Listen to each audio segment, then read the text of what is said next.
Hello students, कैसे हैं आप। चलिए आज स्टार्ट करते हैं खिलजी डायनेस्टी। चलिए एक जो मैं इंपॉर्टेंट चीज़ बता रहा हूँ उससे थोड़ा ध्यान से समझिएगा। प्लीज़ आप हेडफ़ोन यूज़ कीजिए। देखिए हेडफ़ोन यूज़ करने से क्या होता है ना कि कंसंट्रेशन बहुत ज़्यादा होता है और चीज़ें बहुत जल्दी समझ में आती हैं, क्योंकि आप बहुत ज़्यादा साउंड इधर उधर का सुनते रहते हैं तो आप कंसंट्रेशन नहीं कर पाते वीडियो पे। ठीक है, तो आप हेडफोन का यूज़ कीजिए। और सेकंड बात इस चीज़ की कि खिलजी डायनेस्टी हो, चाहे दिल्ली सल्तनत हो, चाहे कोई भी चैप्टर हो, मैं इस तरीके से पढ़ाऊँगा कि आपको पीएससी प्री और सीजीपीएससी मेंस और भी अदर एग्ज़ाम्स में इतना डिटेल में मैं आपको अलाउद्दीन खिलजी और खिलजी डायनेस्टी के बारे में बताने वाला हूँ, शायद ही आपको इतनी सारी चीज़ें किसी बुक में मिले। ठीक है, तो बहुत ध्यान से चीज़ों को समझिए। मैं गारंटी देता हूँ अगर आप बहुत ध्यान से चीज़ों को समझते हैं तो डेफिनेटली आप बहुत अच्छे से खिलजी डायनेस्टी समझ जाएंगे। और आज शायद ही आपने खिलजी डायनेस्टी के ऊपर इतना अच्छा लेक्चर कभी सुना होगा। ठीक है, तो चलिए स्टार्ट करते हैं। खिलजी डायनेस्टी का समय 1290 से 1320 तक चला, ये 1290 से 1320 तक चला। ठीक है, जैसा कि हम लोग लास्ट चैप्टर में पढ़े थे कि गुलाम वंश जो था, स्लेव डायनेस्टी जो थी, उसके जो आखिरी राजा थे उसका नाम था कैकुबाद। क्या नाम था? कैकुबाद। तो कैकुबाद का एक मंत्री था दोस्तों। ठीक है, कैकुबाद का एक मंत्री था जिसका नाम था जलालुद्दीन फिरोज खिलजी। क्या नाम था? जलालुद्दीन फिरोज खिलजी। ठीक है, तो उसने मौका देखते हुए, किसने? जलालुद्दीन फिरोज खिलजी ने मौका देखते हुए किसकी हत्या कर दी? कैकुबाद की हत्या कर दी। ओके, तो कैकुबाद जो था वो मारा गया। तो जलालुद्दीन फिरोज खिलजी उसने क्या किया? अपने नाम से, अपने सरनेम से खिलजी डायनेस्टी की स्थापना की। ठीक, तो चलिए सबसे पहले इसका फाउंडर कौन हो गया? फिर जलालुद्दीन खिलजी। 1290 से 1296, मात्र 6 साल तक इसने शासन किया। इसकी राजधानी जो थी वो किलोखरी थी। ठीक है, किलोखरी जो है वो भारत में नहीं आता, बाहर आता है। ठीक है, इसने दिल्ली में 9 मुसलमानों को बसाया। ये 9 मुसलमानों का क्या केस है, मैं इसको थोड़ा समझता हूँ, मतलब थोड़ी समझाता हूँ आपको मैं। 9 मुसलमान या नवीन मुसलमान या न्यू मुस्लिम्स किसे कहते हैं? ठीक है, जलालुद्दीन फिरोज खिलजी जो था उसके शासनकाल में मंगोलों ने हमला किया था। मंगोल जो थे मंगोलिया से थे। मंगोलिया जानते हैं, चंगेज़ खान वाले।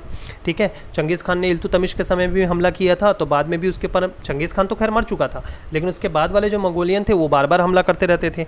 तो जो मंगोल थे, जब उन्होंने हमला किया, ठीक है, किसके समय में? फिरोज खिलजी के समय पर, वही जलालुद्दीन खिलजी के समय पर जब हमला किया तो क्या हुआ कि इसने हरा दिया खिलजियों को। ठीक है, सॉरी, इसने हरा दिया किसको? मंगोलों को हरा दिया। तो मंगोलों को हराने के बाद में इसने मंगोलों के साथ संधि की और उनके साथ दोस्ती कर ली। किसने? जलालुद्दीन खिलजी ने। तो जलालुद्दीन खिलजी ने उनके साथ संधि की, तो इसके बदले जलालुद्दीन खिलजी ने अपनी एक बेटी का शादी जो है वो चंगेज़ खान के ही वंशज उलंगू से करा दिया। ठीक है, मतलब जलालुद्दीन खिलजी ने अपनी बेटी की शादी किससे करा दी? उलंगू, जो कि क्या था? एक मंगोल था, उसे शादी करा दी। तो उलंगू ने बाद में इस्लाम धर्म स्वीकार कर लिया और उसके जितने फॉलोवर थे और मंगोलिया के ज़्यादातर लोगों ने क्या, कौन सा धर्म स्वीकार कर लिया? इस्लाम धर्म स्वीकार कर लिया। तो ये जो मुसलमान बने, पहले वो क्या थे? मंगोल थे। तो बाद में जो ये मुसलमान बने उन्हीं को क्या कहा जाता है? न्यू मुस्लिम्स या नवीन मुसलमान कहा जाता है। तो ये क्वेश्चन आपके सीजीपीएससी मेंस में भी आ सकता है कि खिलजी वंश के समय में नवीन मुसलमानों से आपका क्या तात्पर्य है? नवीन मुसलमानों के बारे में टिप्पणी कीजिए, तो आप उसे बहुत आसानी से लिख सकते हैं। ठीक है, चलिए आगे बढ़ते हैं। तो ध्यान से समझेंगे। जलालुद्दीन खिलजी के बारे में मैं कुछ चीज़ें बताना चाहता हूँ। ठीक है, देखिए जलालुद्दीन खिलजी जब सत्ता पे आया था, ठीक है, तो उससे बहुत सारे विद्रोहों का सामना करना पड़ा। जलालुद्दीन खिलजी, अलाउद्दीन खिलजी, जानते हैं, 2 नाम है। आप अलाउद्दीन खिलजी का भी वेट कर रहे होंगे, लेकिन जलालुद्दीन खिलजी, अलाउद्दीन खिलजी में बहुत अंतर था। अंतर क्या था दोस्तों? जलालुद्दीन खिलजी बहुत उदार था। उदार था मतलब बहुत ज़्यादा लिबरल था, वो ज़्यादा अत्याचार नहीं करता था जैसे अलाउद्दीन खिलजी ने किया था। ठीक है, तो जब जलालुद्दीन खिलजी जो था, जब वो राजा बना था, जब सुल्तान बना था, तो उस समय पे एक विद्रोह हुआ था। ठीक है, जैसे उसके राजा बनने के 1 साल बाद, मतलब 1291 में मलिक छज्जू ने विद्रोह किया। मलिक छज्जू नाम था उसका, उसने विद्रोह किया। देखिए जलालुद्दीन जो खिलजी था वो दयालु था और इसकी इस कमजोरी का फ़ायदा उठाकर मानिकपुर, कड़ा मानिकपुर नाम की एक जगह है, यह यूपी में ही है। ठीक है, उत्तर प्रदेश में प्रतापगढ़ जिले में आता है। ठीक है, कड़ा मानिकपुर नाम का। तो वहाँ पे जो मलिक छज्जू नाम का जो वहाँ का दीवान था, उसने सुल्तान के खिलाफ विद्रोह कर दिया। ठीक है, लेकिन जलालुद्दीन ने क्या किया? अपने बेटे अरकली खान के भेजा कि भाई बेटा जा अरकली, और जाके क्या बोलते थे, मलिक छज्जू को मार दे। तो उसने क्या किया? अरकली खान ने मलिक छज्जू को जाके मार दिया।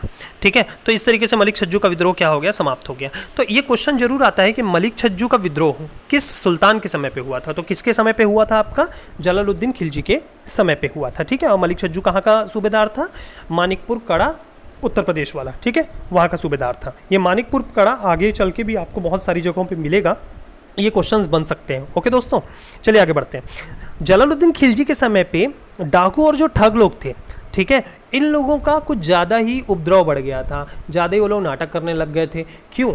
डाकू और ठग जो होते थे ना, वो इससे पहले जो सुल्तान होते थे बलबन के समय पे, तो उस लोगों ने उन पे कमांड कर लिया था, लेकिन ये थोड़ा ज़्यादा लिबरल था, ज़्यादा ध्यान नहीं देता था सत्ता के ऊपर। तो इसने क्या किया, ध्यान नहीं दिया, तो डाकू और ठग के प्रति ज़्यादा ही बढ़ गया था।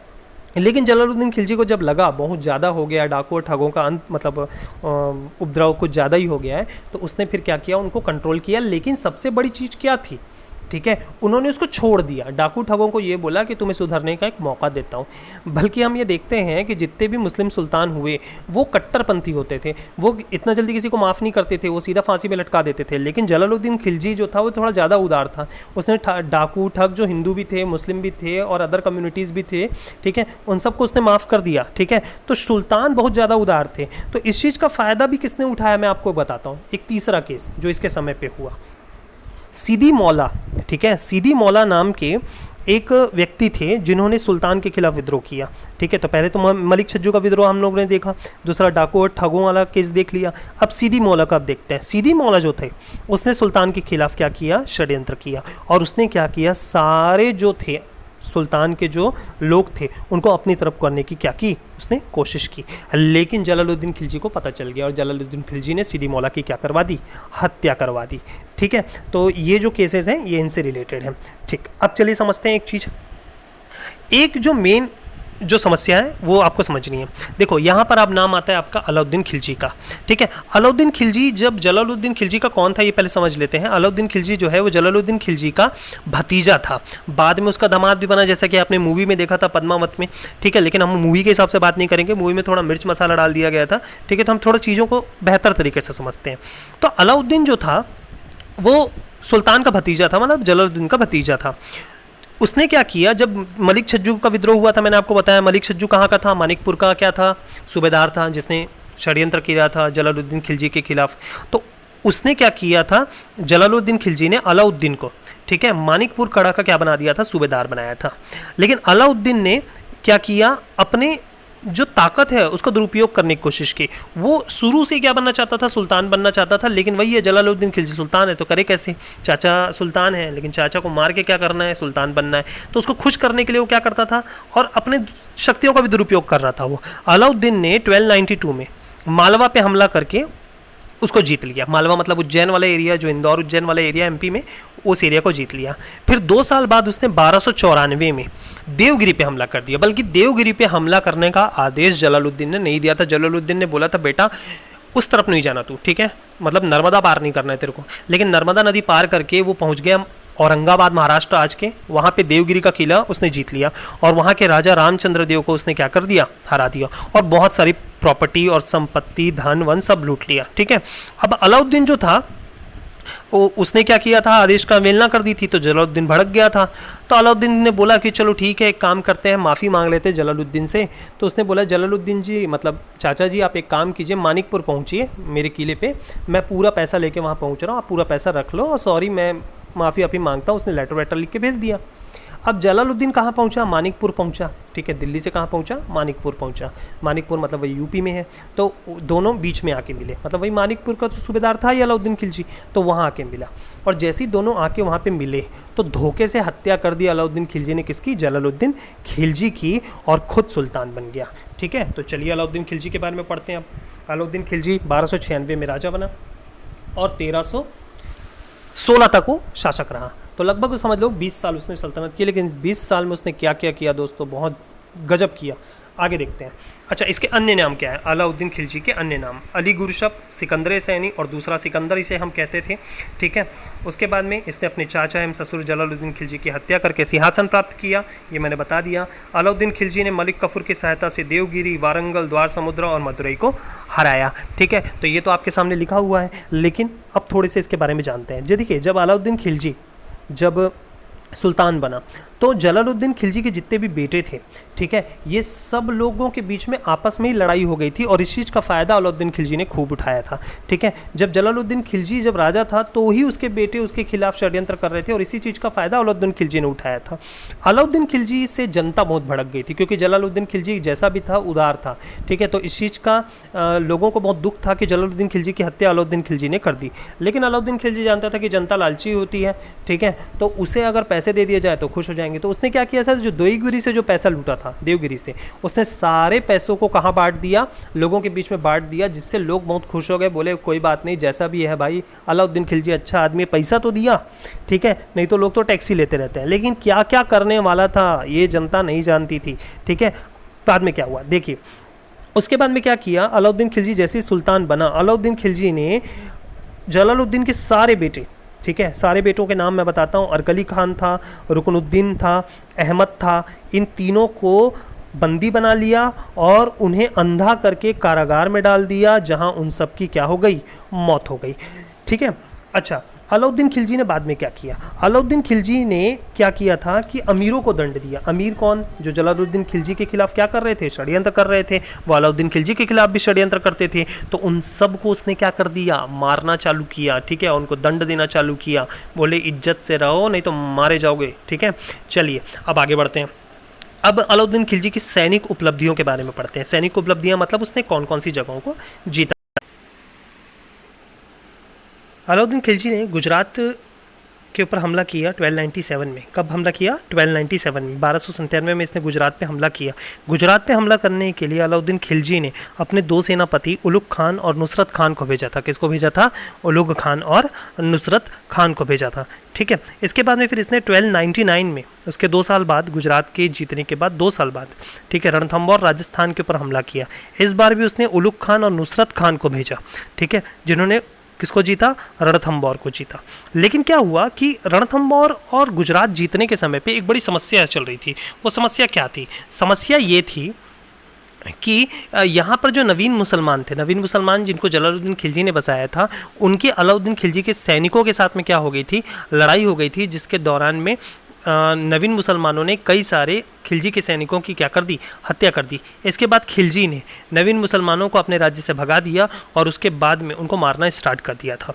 ठीक है, उसके बाद में जो तीसरा हमला देखिए, गुजरात 1297, उसके अंदर रणथंबोर की विजय जो थी 1299 में की।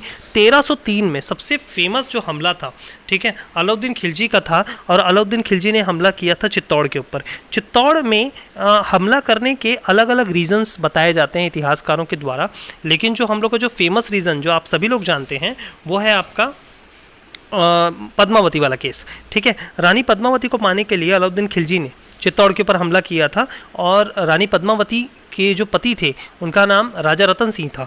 ठीक है, ये पहला चीज़ माना जाता है। बल्कि ये कौन कहते हैं, मलिक मोहम्मद जैसी, जिन्होंने पद्मावत नामक पुस्तक लिखी है, उसके अनुसार ये है। ठीक है, लेकिन अमीर खुसरो ये कहते हैं कि कुल मिलाकर वो ये चाहते थे कि चित्तौड़ अगर जीत लिया जाए तो लगभग उत्तर भारत पूरा जीत लिया जाएगा। ये अमीर खुसरो मानते थे। अमीर खुसरो ये मानते थे कि अलाउद्दीन खिलजी ने किसी लड़की के चक्कर में हमला नहीं किया था या किसी रानी के चक्कर में हमला नहीं किया था। उन्होंने अपार धन लूटने के लिए और उत्तर भारत पे कब्जा करने के लिए चित्तौड़ को चुना था। ठीक है, ये मानते थे कौन, अमीर खुसरो। लेकिन मलिक मोहम्मद जैसी का ये मानना था कि वो जो भी कारण रहा होगा, जो मलिक मोहम्मद जैसी कहते हैं कि कुछ भी कारण हो, लेकिन मेरा रीज़न ये है कि उन्होंने पद्मावती के लिए हमला किया। ठीक है, अच्छा, उसके बाद में क्या हुआ था, अलाउद्दीन खिलजी ने लगभग उत्तर भारत की 3 जगह जीत ली थी। गुजरात हो गया, चित्तौड़ हो गया और आपका रणथंबोर हो गया। इसके बाद उसने हमला किया था मालवा के ऊपर में। ठीक है, तो इन सारी जगहों को जीतने के बाद में अब उसने रुख किया दक्षिण भारत की तरफ। ठीक है, साउथ इंडिया की तरफ में उसने फोकस किया। साउथ इंडिया में सबसे पहले उसने हमला किया था वारंगल के ऊपर में। कहाँ हमला किया था, वारंगल के ऊपर में 1303 में। कब हमला किया था, 1303 में उसने वारंगल के ऊपर हमला किया था, लेकिन अलाउद्दीन खिलजी की सेना को हरा दिया गया। ये सबसे बड़ी बात है। और हराया किसने था, वारंगल वारंगल के राजा क्या बोलते थे, रुद्रदेव ने। ठीक है, वारंगल आंध्र प्रदेश में है और वारंगल के राजा रुद्रदेव ने किसको हरा दिया, अलाउद्दीन खिलजी की सेना को हरा दिया। बाद में अलाउद्दीन खिलजी ने अपने सबसे खास सेनापति मलिक कफूर को भेजा कि जाओ वारंगल को जीत कर आओ। तब मलिक कफूर गया और उसने वारंगल के राजा रुद्रदेव को दूसरे युद्ध में हराया। ठीक है, तो वारंगल एकमात्र ऐसा स्टेट था जिसने अलाउद्दीन खिलजी को हराया था। अलाउद्दीन खिलजी खुद नहीं था, लेकिन अलाउद्दीन खिलजी की सेना को उसने क्या किया था, हराया था। बाद में क्या हुआ कि वारंगल जीतने के बाद में उसने पांड्यों के ऊपर हमला किया था।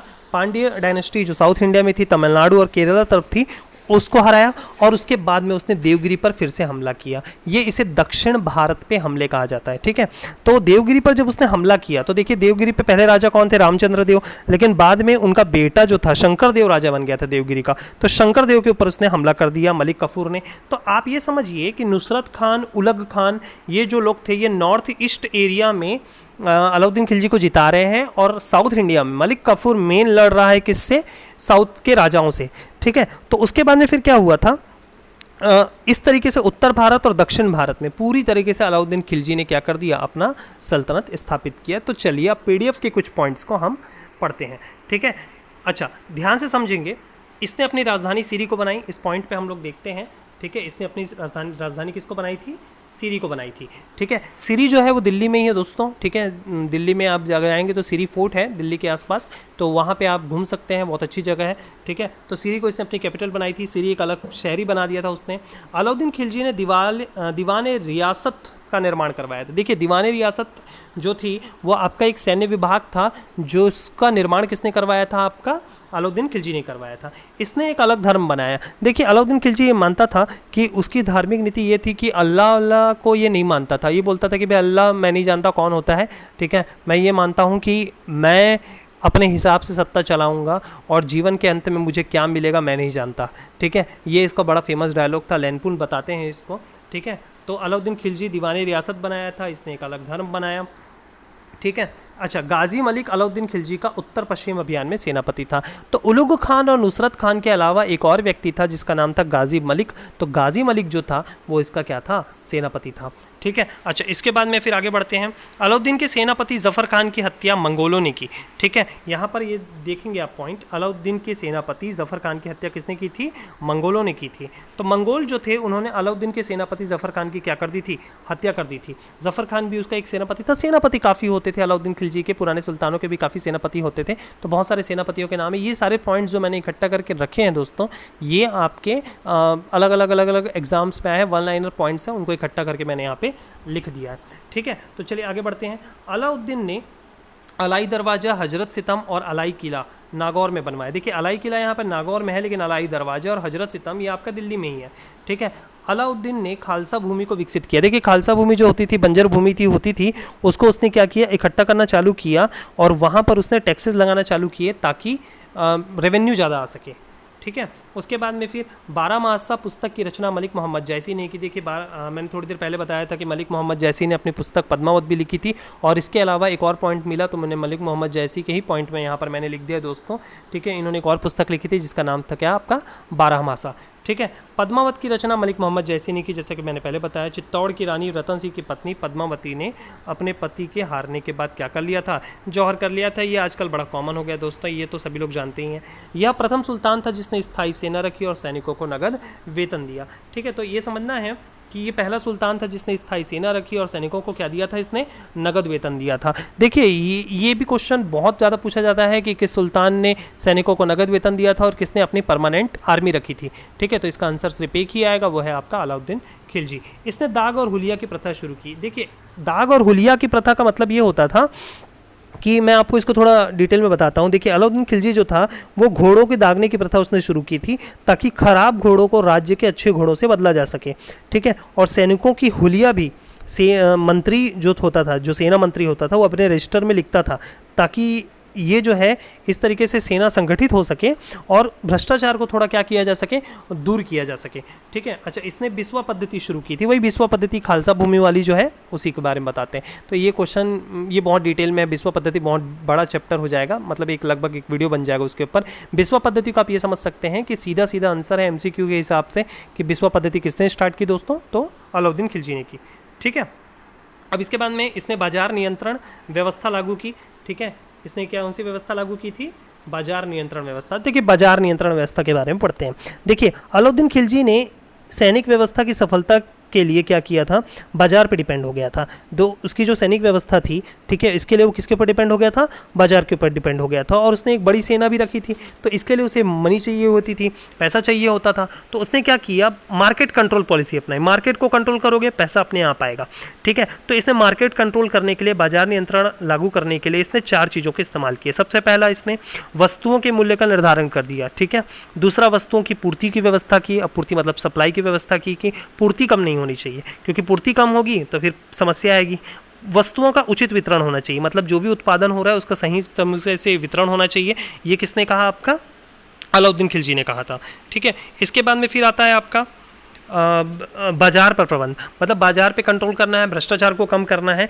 कई लोगों तो ये भी कहते हैं कि अलाउद्दीन खिलजी जो है उसने बाजार नियंत्रण को इस तरीके से अपनाया था कि उसका पालन न करने वालों को कठोर दंड दिया जाता था, ठीक है। जियाउद्दीन बर्नी जो है बहुत बड़े हिस्टोरियन थे, इतिहासकार थे, उन्होंने कहा कि कभी कोई व्यापारी अगर कम तौलता था तो उतना ही उसके शरीर से मांस काट के निकाल दिया जाता था। इस टाइप की व्यवस्था थी। कहाँ पे? आपका अलाउद्दीन खिलजी के समय पे, ठीक है। इसके बाद में इसने राजस्व संग्रहण के लिए मुस्तक राज का एक पद बनाया। उसने क्या किया था कि जो रेवेन्यू कलेक्शन के लिए एक पोस्ट बनाया था जिसका नाम क्या था? मुस्तक राज। और मुस्तक राज को उसने बहुत सारे अधिकार दिए थे। ये हाथ काटने वाला काम और ये मांस निकालने वाला काम भी वही करता था, ठीक है। अच्छा, खजाइन उल फुतू की रचना अमीर खुसरो ने की थी। खजाइन उल फुतू जो है वो अलाउद्दीन खिलजी के जीवन के ऊपर लिखी हुई रचना है। खजाइन उल फुतू, ये बहुत बार एग्जाम में आया हुआ है कि खजाइन उल फुतू किसने लिखी थी? तो इसका आंसर आएगा आपका दोस्तों अमीर खुसरो। अमीर खुसरो के बारे में हम लोग आगे डिटेल में पढ़ेंगे। इससे पहले वाले चैप्टर मैंने बता दिया था आपको कि अमीर खुसरो कौन थे, थोड़ा बहुत डिटेल में, मतलब थोड़ा बहुत शॉर्ट में बताया था मैंने। आगे चल के बहुत अच्छे से पढ़ेंगे उसको, ठीक है। अब अगला जो हम लोग चैप्टर बनाऊंगा मैं वो रहेगा आपका तुगलक डायनेस्टी के ऊपर में, ठीक है। तो अच्छे से पढ़िए, लॉकडाउन का समय है, ठीक है। वैकेंसी आती रहेगी दोस्तों। मैंने अभी एक लेटेस्ट वीडियो भी डाला है, आप उसे देख सकते हैं। वैकेंसी आती रहेगी। देखिए मैंने अब एक बार फिर से बोल रहा हूँ मैं आप लोगों को कि इतना ज़्यादा सोचने की ज़रूरत नहीं है, अपनी तैयारी अच्छे से रखिए, ठीक है। वैकेंसी आएगी और जो वैकेंसी अटकी हुई है उसके भी एग्ज़ाम्स होंगे। आपसे पैसे लिए जा चुके हैं दोस्तों, एग्ज़ाम तो होंगे ही, ऐसा थोड़ी है कि नहीं होगा, लेकिन आप अपनी तरफ से तैयार रहिए, ठीक है। और ज़्यादा समस्या मत कीजिए, ठीक है। माइंड थोड़ा शांत रखिए और अच्छे से पढ़िए। Okay, bye.